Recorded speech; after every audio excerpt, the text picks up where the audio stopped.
السلام علی رسول اللہ اما بعد۔ ہم چھوٹی چھوٹی باتوں کی طرف آتے ہیں۔ نماز ہی تو اصل پورے دین کی اصل ہے، تو وہیں سے شروع کرتے ہیں ذرا سا۔ نماز میں سب سے پہلی چیز کیا ہے جو عملاً شروع ہوتی ہے؟ وہ اذان ہے کہ نہیں؟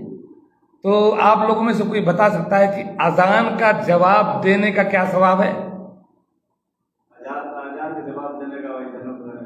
کیا بات ہے، جزاک اللہ خیر، بہت زبردست۔ اللہ کے نبی صلی اللہ علیہ وسلم نے ارشاد فرمایا کہ جو بندہ مؤذن کے کلمات کا جواب دیتا ہے سیم ٹو سیم ویسے ہی کہنا ہے، صرف جب وہ حی علی الصلاۃ حی علی الفلاح کہتے کیا کہنا ہے؟ جب مؤذن حی علی الصلاۃ حی علی الفلاح کہے تو کیا جواب دو گے؟ لا حول ولا قوت الا باللہ۔ باقی سب ویسے کہنا ہے، حتیٰ کہ الصلاۃ خیر من النوم جب کہتا ہے تب بھی ویسے ہی کہنا ہے۔ تو اس کا فائدہ کیا ہے؟ اللہ کے نبی صلی اللہ علیہ وسلم نے فرمایا کہ جو شخص مؤذن کے کلمات کا جواب دے گا دخل الجنہ، وہ شخص جنت میں داخل ہو۔ لیکن ہماری بھی کمزوری، آپ کی بھی کمزوری ہے، عموماً جب اذان ہوتی ہے تو اپنے کاروبار میں لگے رہتے ہیں، موبائل فون میں لگے رہتے ہیں، کبھی کوشش کر کے اذان کا جواب نہیں دیتے، جبکہ اتنا آسان ہے۔ کلمے کی اس میں کلمہ دہراتے ہیں، کلمہ شہادت دہراتے ہیں، اللہ کی وحدانیت کی گواہی دیتے ہیں، اور اس کے بعد جنت کا داخلہ ہے۔ تو کوشش کرنی چاہیے، میں اپنے آپ سے بھی کہتا ہوں، آپ سے بھی کہتا ہوں کہ ضرور جب اذان ہونے لگے تو 2 منٹ کے لیے مون دھارن کر لیجیے، بالکل خاموش، سب کچھ اذان کا جواب دیجیے۔ یہ جان لیجیے کہ میں جنت میں جانے کا ایک کم سے کم کھڑی پہ ایک لگاؤ، ایک ٹکٹ میں لے رہا ہوں اللہ کے بسم میں۔ اچھا جی، آپ نے اذان کے کلمات کا جواب دے دیا، ابھی دوسرا کام کیا ہے؟ اذان جب ہوگی تو دوسرا کام کیا بچا؟ اذان کے بعد کی دعا۔ اذان کے بعد کی جو دعا ہے آپ جانتے ہیں اس کا ثواب کیا ہے؟ کوئی صاحب جانتے ہیں اذان کے بعد جو دعا پڑھی جاتی ہے اس کا کیا ثواب ہے؟ دعا کیا پڑھی جاتی ہے؟ اچھا یہ بتائیے۔ چلو، میں وہی اصل میں شروعات وہیں سے ہوگی۔ اذان کے بعد جو ہے ایک کام کرو یا 2 کام کرو یا 3 کرو، 1 کرو وہ بھی چلے گا، 2 کرو اور اچھی بات ہے، 3 کر لو تو اور اچھی بات ہے۔ اذان کے بعد درود شریف پڑھنا ہے، اللہم صلی علی محمد وعلی آل محمد کما صلیت علی ابراہیم وعلی آل ابراہیم انک حمید مجید، اللہم بارک علی محمد وعلی آل محمد کما بارکت علی ابراہیم وعلی آل ابراہیم انک حمید مجید۔ کوئی حدیث میں آپ دیکھیں گے خالی یہی ذکر ہوگا کہ اذان کے بعد درود شریف پڑھو۔ دوسری حدیث آپ اٹھائیں گے اس میں اس بات کا ذکر ہوگا کہ اللہ کے نبی صلی اللہ علیہ وسلم نے ایک خاص دعا سکھائی جو صحیح مسلم نے ہے۔ آپ نے فرمایا جو شخص مؤذن کے اذان کے کلمات کے بعد کیا کہے؟ اللہم رب هذه الدعوة التامة والصلاة القائمة آت محمدا الوسیلة والفضیلة وابعثه مقاما محمودا الذی وعدتہ۔ یہ دعا کسی کو نہیں یاد تھی؟ اس کو یاد کر لو۔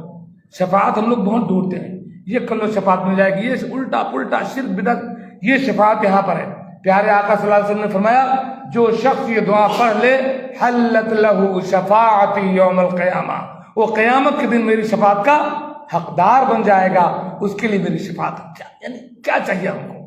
پیارے نبی صلی اللہ علیہ وسلم کی نظر ہو ہماری طرف اللہ کی اجازت سے اور وہ ہمارے لیے شفاعت کر دے، اس سے بڑی چیز کیا چاہیے؟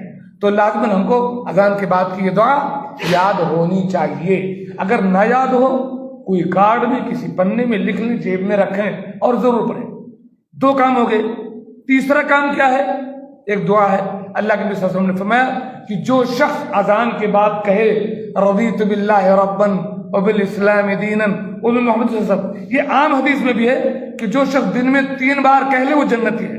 تو اذان کے بعد بھی یہ کلمہ ہم کو کہنا ہے، رضیت باللہ ربا وبالاسلام دینا وبمحمد صلی اللہ علیہ وسلم نبی۔ یہ اور حال ہی ہمارے اسلام کی، میں اللہ کو رب مان کر خوش ہو گیا، اسلام کو اپنا دین مان کر خوش ہو گیا، اور پیارے محمد صلی اللہ علیہ وسلم کو اپنا رسول مان کر کے خوش ہو گیا، یہ اس کا مطلب ہوتا ہے۔ تو اذان ہو گئی، اذان کے بعد کی دعا ہوگی انشاءاللہ۔ بہت دھیان سے یاد رکھیں اس چیز کو، خود یاد رکھیے گا، ساتھیوں کو بتائیے گا، بیوی بچوں کو بتائیے۔ ابھی تیسرا کام کیا بچا ہے؟ اذان ہو گئی، اس کا جواب دے دیے تو کھانا تیار ہونے تو کچھ نہ کچھ کرنا ہے۔ تو ابھی تیسرا کام کیا بچا ہے؟ وضو کرنا ہے، ظاہر بات ہے نماز تو پڑھنی ہے، تو اذان ہو گئی تو دعا کی بھی وضو کرنا ہے۔ وضو کرنے کا کیا ثواب ہے، کوئی بتا سکتے ہو؟ وضو کرنے کا کیا ثواب ہے، کیا اجر ہے؟ کبھی سنا آپ نے؟ سب سے پہلی چیز تو یہ ہے، کم سے کم اتنا تو سنے ہوگے کہ جب اللہ کے نبی صلی اللہ علیہ وسلم نے فرمایا کہ جب بندہ وضو کرتا ہے تو اس کے گناہ جھڑنے شروع ہو جاتے ہیں. چہرہ دھل لیا تو آنکھ سے جو کچھ دیکھا چھوٹے چھوٹے گناہ وہ جھڑ گیا، منہ سے جو چھوٹی چھوٹی بات ہوئی، چھوٹی صغیرہ گناہ وہ جھڑ گیا، کان سے کوئی چیز سنا، آج کل تو زیادہ ہی سنتے رہتے ہیں تو وہ گناہ جھڑ گیا، کان کا مسا کیا تو، ہاتھ جب آپ نے دھویا ہاتھ سے کوئی صغیرہ گناہ ہوا وہ جھڑ گیا، پیر سے کوئی صغیرہ گناہ ہوا وہ جھڑ گیا. حتیٰ کہ آقا نے فرمایا کہ جب وضو کا آخری قطرہ بندے کا گرتا ہے تو آخری گناہ تک سب اس کے چھوٹے چھوٹے گناہ جھڑ جاتے ہیں. سب سے بڑی بات تو یہ ہے. دوسری بات، وضو کا سب سے بڑا فائدہ اللہ کے نبی صلی اللہ علیہ وسلم نے فرمایا کہ اچھا یہ چیز ہو گئی، یہ وضو کے، اچھا وضو آپ نے کر لیا، ابھی وضو کے بعد کی دعا، وضو کے بعد کی دعا پڑھنی ہے آپ کو. اور اس سے آگے بھی کسی کو یاد ہے؟ اشہد ان لا الہ الا اللہ و اشہد ان محمد عبدہ و رسولہ کے علاوہ بھی کسی کو اور کوئی دعا یاد ہے؟ اللہم اجعلنی من التوابین واجعلنی من المتطہرین. یہ چاہے ایک دعا پڑھو چاہے دونوں پڑھ لو، ایک بھی پڑھو گے تو اس کا ثواب جانتے ہو. وضو کے بعد جو دعا سب سے بڑا ثواب ہے، جنت کے 8 گیٹ کھول دیے جاتے ہیں. اللہ اکبر.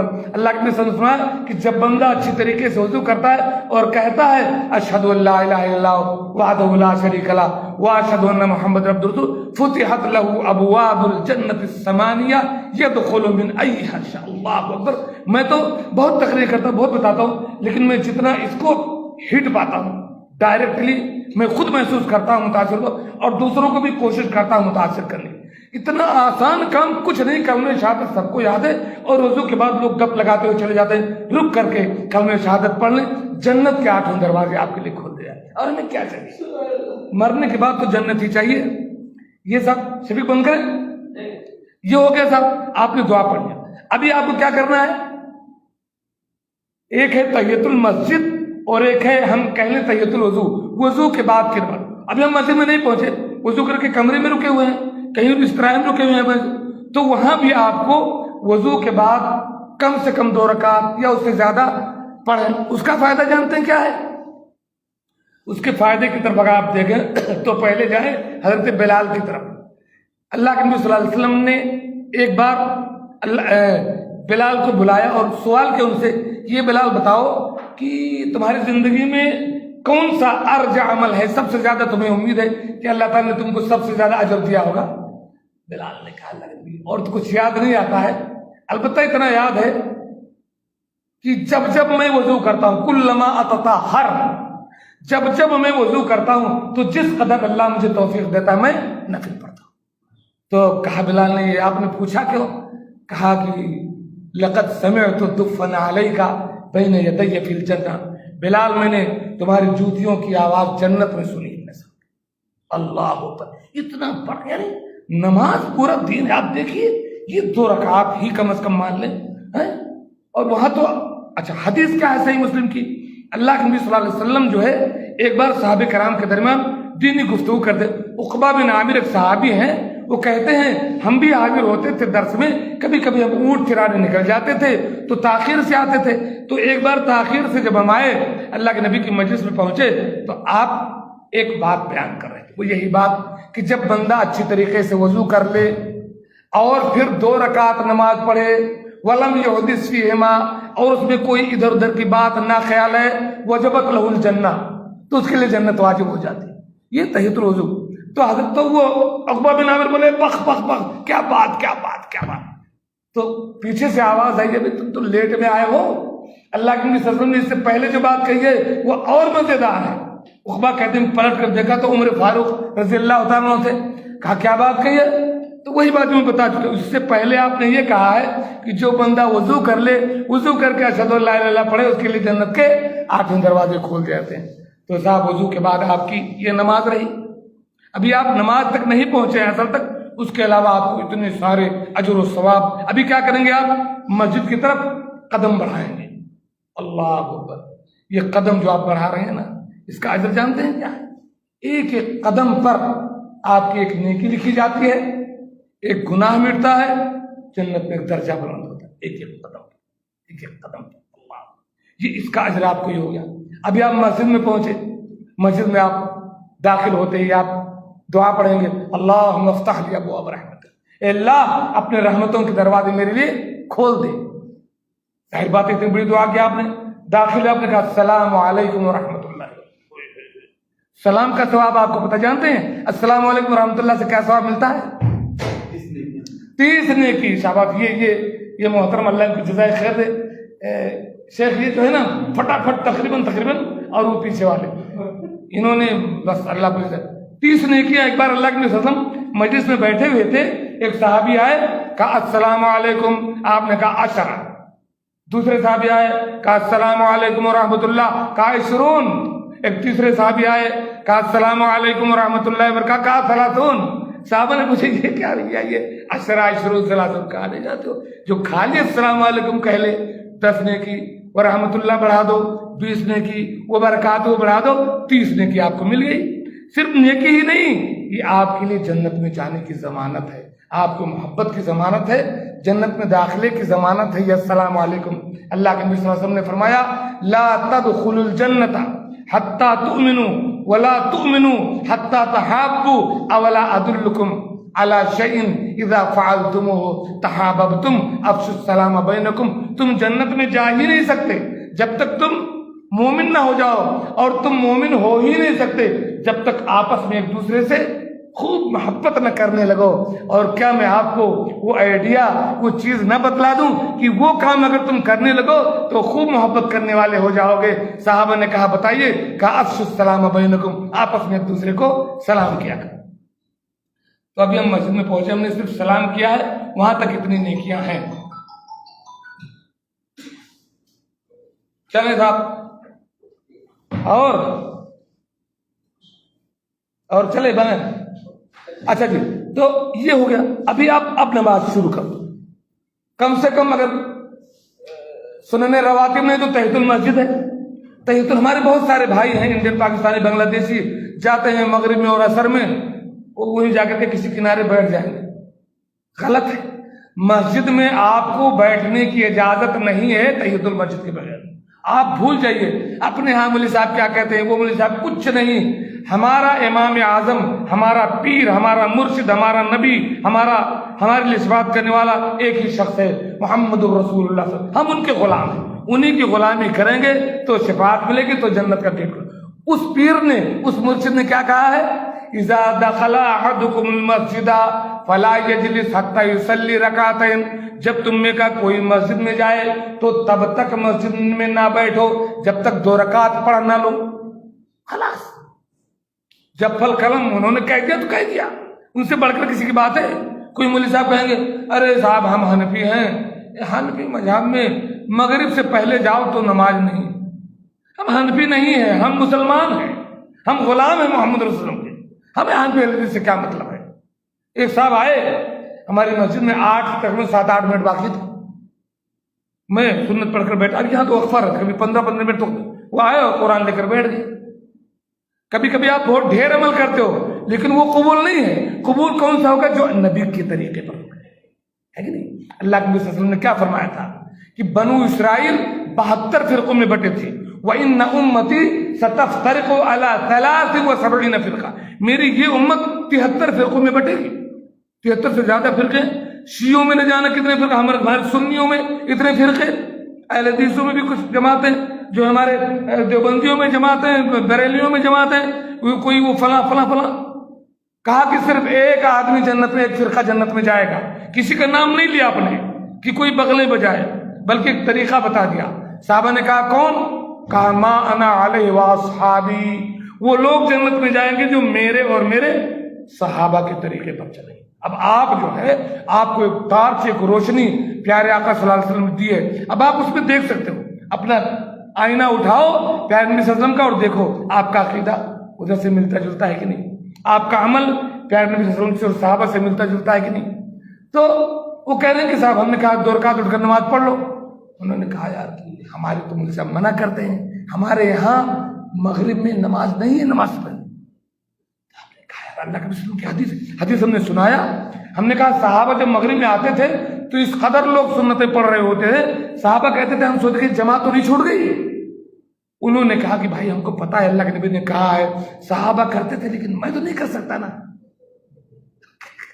نہیں کیوں بس تو ہم کو ایک اب دوسرے بات میں ہم گھس گئے. تو کیا کرنا ہے کہ ہم کو تحت المسجد پڑھنی. اگر تحت المسجد ہو گئی، اگر ہمارے ظہر کا وقت ہے، اگر جو فجر کا وقت ہے، تو ہم کو سنت راتبہ پڑھنی ہے. سنت راتبہ کتنے ہیں دن بھر میں؟ سنت موقتہ دن بھر میں کتنے ہیں نمازوں کے آگے پیچھے کی سنت ہے؟ 10 یا 12. 10 یا 12. ظہر کے بارے میں 2 روایت ہیں. ظہر سے پہلے 4 یا 2 دونوں کی روایت ہے. اگر 4 مانتے ہیں تو 12 رکعت ہیں، اور اگر 2 مانتے ہیں تو سنت راتبہ کتنے ہیں؟ کل 10 رکعت ہے. سنت راتبہ پڑھنے کا کیا ثواب ہے آپ جانتے ہیں؟ آپ میں سے کوئی سنت موقتہ جو شخص پابندی کرتا ہے اس کا اجر کیا آپ لوگوں میں سے کوئی بتا سکتا ہے؟ جنت میں جانے کا بھی راستہ ہے. کیا بات ہے، کیا بات ہے. اللہ کے نبی صلی اللہ علیہ وسلم نے فرمایا کہ جو شخص من صابرا یعنی پابندی کرے دن رات میں 12 رکعتوں کی، من صابرا علی سنتین، 12 رکعت، یہ جو 12 رکعت ہے نماز کے آگے پیچھے جو ان کی پابندی کرے، بن اللہ لہ بیتن فی الجنہ، اللہ تعالیٰ اس کے لیے جنت میں ایک گھر بنائے گا. ایک صحابیہ جو اس حدیث کے راویہ ہے وہ کہتی جب سے میں نے یہ حدیث سنی وہ دن ہے کہ آج تک میں نے نماز کے آگے پیچھے کی سنتیں نہیں چھوڑی. تو صاحب یہ ہو گیا. ابھی فرض نماز کھڑی ہونی ہے. فرض نماز کھڑی ہونے سے پہلے ہم صفیں درست کرتے ہیں، صفیں درست کرتے ہیں. اب آج کل تو صاحب ایسے ہی کوئی ادھر کھڑا ہے کوئی ادھر کھڑا ہے. پہلے کیا ہوتا تھا؟ صفیں درست کی جاتی تھی باقاعدہ، اللہ کے نبی صلی اللہ علیہ وسلم ایسی لکڑی سے درست کرواتے تھے صفیں. دور دور لوگ نہیں کھڑے ہوتے تھے. تو صفیں درست کر لو گے تو اللہ جب صفیں درست کر لو گے تو اللہ تعالیٰ تمہارے دلوں کو جوڑ دے گا. اور صف درست کیے بغیر تو نماز ہے ہی نہیں. نماز کا کامل ثواب ہی آپ کو نہیں ملے. اللہ کے نبی صلی اللہ علیہ وسلم نے فرمایا ان تسویۃ الصفوف من اتمام الصلاۃ، نماز آپ کی جب تمام ہوگی، جب کامل ہوگی، جب آپ درست کریں گے. پتہ چلا اقامت ہو گئی، کوئی وہاں بیٹھا ہے کوئی وہاں بیٹھا ہے، کوئی ادھر دیکھ رہا ہے کوئی ادھر دیکھ رہا ہے، کوئی اتنا ایک بال چھوٹ، ایسا نہیں ہے. جڑ کر کے کیا کھڑے ہونا. امام تو کہتا ہے استو تراسو کہہ کر شروع کر دیا. تراسو کا مطلب کیا ہوتا ہے؟ بالکل جم کر کے جٹ کر کے کھڑے ہو.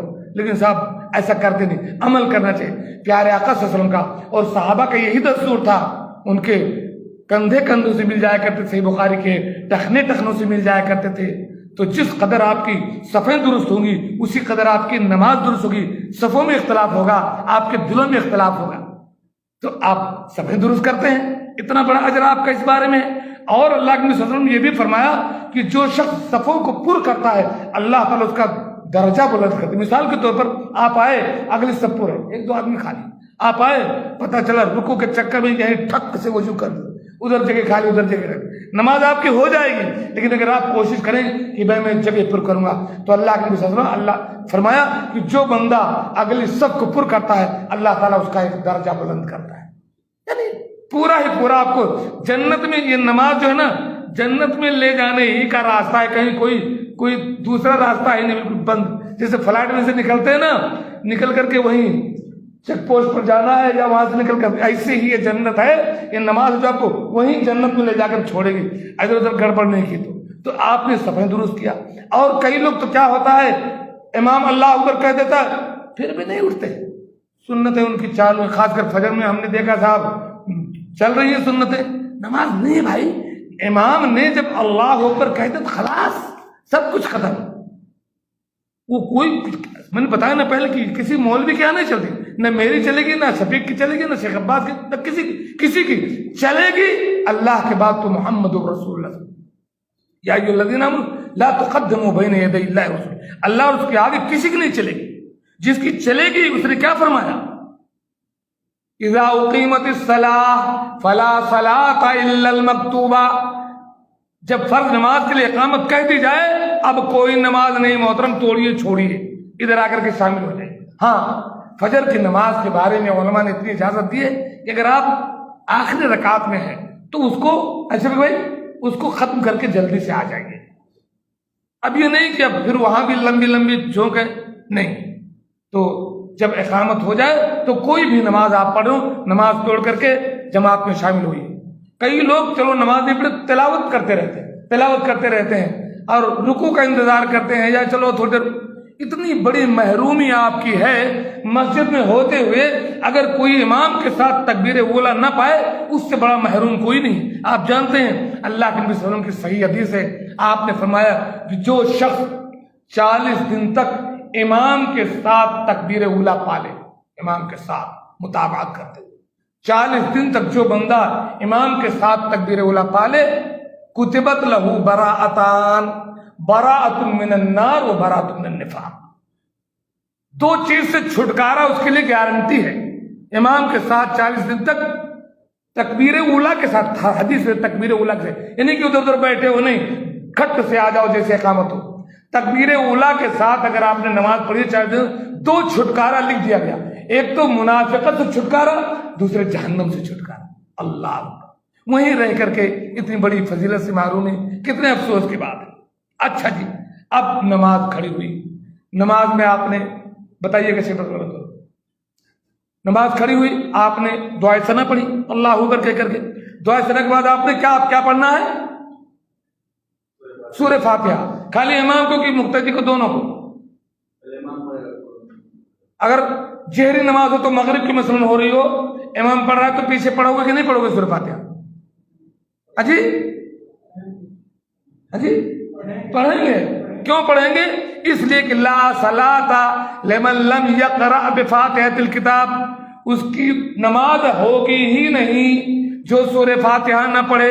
اللہ کے نبی نے اس میں کہیں نہیں کہا کہ امام پڑھے مقتدی نہ پڑھے، منفرد پڑھے سنی، کچھ نہیں، سری ہو کہ جاری ہو کہ امام ہو کہ مقتدی ہو کہ منفرد ہو، سب کے اوپر یہ کمپلسری ہے، نماز کا رکن ہے سورہ فاتحہ کے بغیر کوئی نماز نہیں، فرض، سنت، نفل، استسقاء، تہجد، جنازہ، کچھ کوئی نماز کا تصور نہیں سورہ فاتحہ کے بغیر۔ اور ابو ہریرہ نے جب اس حدیث کو روایت کیا تو ایک صاحب نے پوچھا کہ انا نکون وراء الامام، جو ہمارے ساتھی کہتے ہیں امام کے پیچھے کیسے پڑھیں گے، وہ وضاحت موجود ہے، انا نکون وراء الامام، ہم امام کے پیچھے ہوتے تب کیسے پڑھیں؟ کہا اقرأ بها فی نفسک، کہا تو زور سے پڑھے گا، زور سے تو اپنے من میں پڑھو، آہستہ پڑھو، کیا مشکل ہے، پڑھو، لیکن پڑھو ہر حال میں پڑھو۔ الا ایک شکل ہے، حدیث کی روشنی میں اختلاف کے ساتھ علماء نے اس کی اجازت ہے کہ اگر آپ امام کو رکوع میں پاتے ہیں تو ایک خاص صورت ہے کہ یہاں آپ سے سورہ فاتحہ ساقط ہو سکتا ہے، جبکہ ایک مناسب بھی وہی ہے امام بخاری وغیرہ کی کہ نہیں ہوگی، لیکن چلو آپ نے سورہ فاتحہ پڑھ لیا۔ سورہ فاتحہ کا ثواب جانتے ہیں کیا ہے؟ اللہ اکبر، سورہ فاتحہ تو وہ نماز کی وہ صورت ہے جس میں اللہ تعالیٰ آپ سے باتیں کرنا شروع کر دیتا ہے۔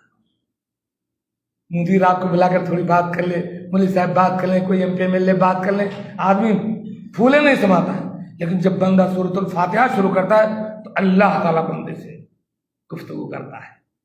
حدیث میں ہے کہ اللہ تعالیٰ فرماتا ہے قسمت الصلاۃ بینی و بین عبدی نصفین، ہم نے نماز کو، سورہ فاتحہ کو نماز کہا گیا جی، وہی ٹوٹل نماز ہے، ہم نے نماز کو یعنی سورہ فاتحہ کو اپنے اور بندے کے درمیان تقسیم کر دیا ہے۔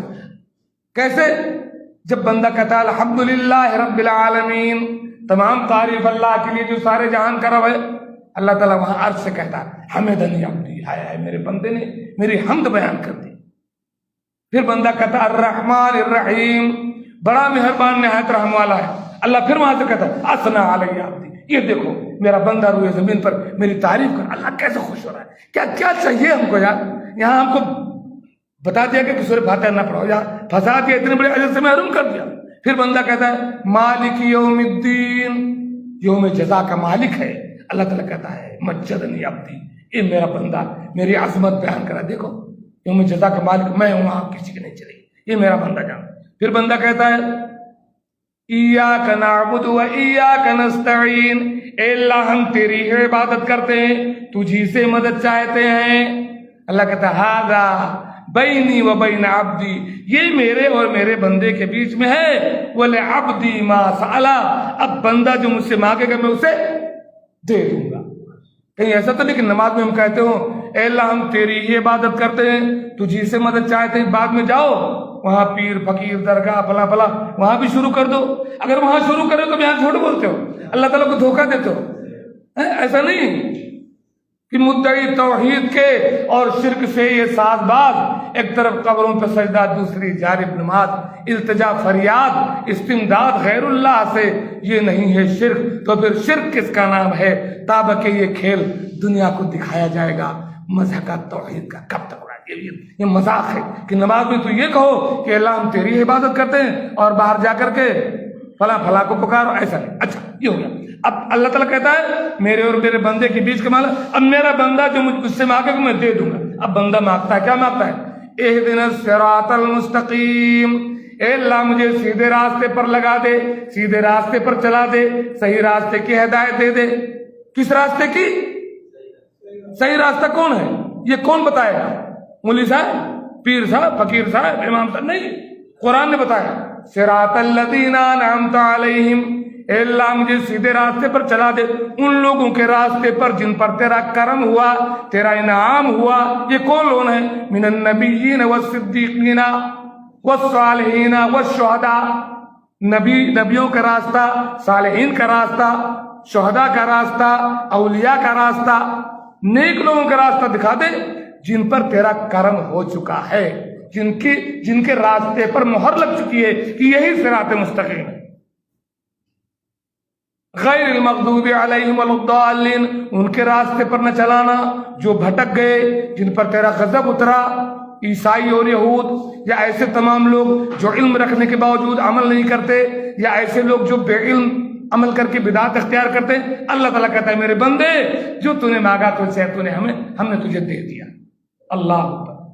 یہ ہے شیخ سورۃ الفاتحہ، جسے پڑھنے سے اللہ تعالیٰ سے ہم دعا کرتے کہ اللہ تعالیٰ ہمیں نمازی بنائے، ہم کو، ہمارے اولاد کو۔ رب اجعلنی مقیم الصلاۃ ومن ذریتی ربنا وتقبل دعاء، آمین۔ وآخر دعوانا ان الحمد للہ رب العالمین۔